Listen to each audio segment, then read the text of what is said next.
Welcome to Living Fuel TV. I'm Casey Craichy with my wife Monica. Protein. So we've talked about, if you add 100 sports athletes, what the most important nutrient for performance is. Their answer is protein.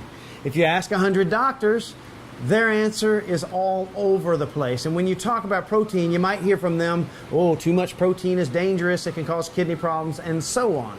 Now, we have addressed these in various detail, but by now you probably realize you need more protein. As a matter of fact, in your book on page 297, it says, therefore, the Super Health Diet recommendation for daily high-quality protein intake for most people is 0.5 to 0.9 grams per pound of body weight per day, with a strong preference toward the high end of that range.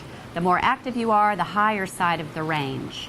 So that means if somebody weighs 100 pounds, they're going to eat how much protein? Between half their weight, 50 pounds or 50 grams, to 100 grams of protein in a day, depending on activity level. Now, people will say, well, this is really high, isn't it? Isn't the RDA 0.8 per kilo per day?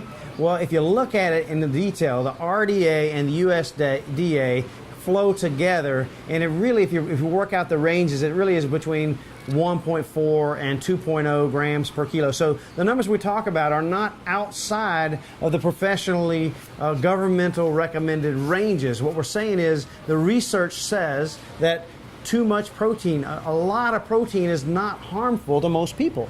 But we know that too little protein can actually lead to death. At the end of the day, you have to have protein, but what we talked about in the past is you need the amino acids, particularly the essential amino acids in protein, which is why the types of proteins and all this matters. But by now you realize, let's say you're 150 pounds. If you're an active 150-pound person, you might need 150 grams of protein in a day. So what is your breakfast? If you think about your breakfast is a bowl of oatmeal and 2 eggs and a glass of orange juice, you really now have only gotten 15, 20 grams of protein in a breakfast. So let me ask you a question.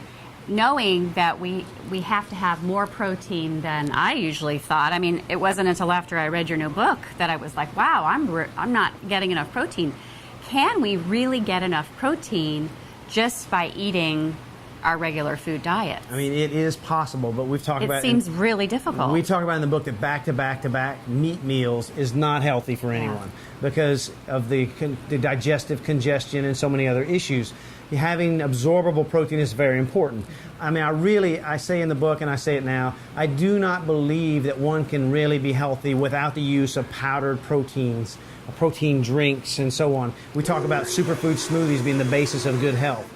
Superfood, high-protein superfood smoothies, not the typical smoothie you find at a smoothie shop. Which is mainly sugar. Which has relatively no protein in it unless you ask for extra protein, as you know. So high-protein super smoothies as a basis, but if you think about 150 grams of protein, that seems like, oh my gosh, I have to have 50 at breakfast and 50 at lunch and 50 at dinner, or some variation to equal the 150. You're really not going to get there without high-quality protein powders. So let's talk about protein powders, and I think that there's a lot of junk out on the market, unfortunately. Let's talk about some of the things that maybe people need to look for as they're choosing a high-quality protein powder. Well, there are protein powders of all kinds. There's isolates, hydrosylates, concentrates, and so on. So, okay, whoa, what does that mean? Well, that means there's different ways that they're cheaper. What's an isolate? Isolates are typically better, particularly if you're talking about whey protein.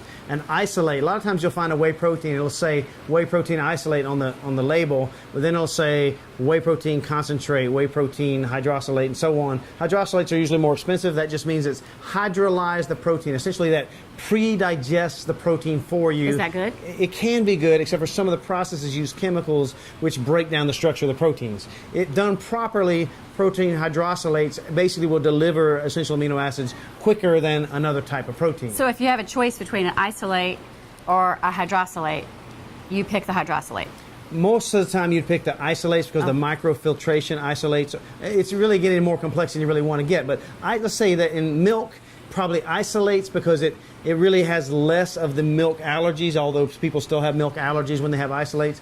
We don't really recommend whey protein as your best source. Or soy. Or soy. Soy is very controversial. If you read anything that we've written or done on the subject, well, that just messes with especially women's hormones. Men's too. I mean, it's an estrogenic effect. But the main issue with soy right now, at a minimum, is that most of it is genetically modified. So genetically modified soy, if soy is bad by itself, genetically modified soy has got to be a problem. So we know that tempeh and miso and the ones that are fermented are actually healthy for you. So it actually breaks it down in a real positive way so you can use it. But the point is, we believe that optimized vegetable proteins are best. So the things that we talk about so much, living protein, living fuel, those sort of things have what we call optimized. You mix rice and yellow pea protein together with various amino acids, and you get a protein profile that looks, we talked about how valuable the protein profile of an egg is. So the protein profile looks like egg, but it's all from plant sources.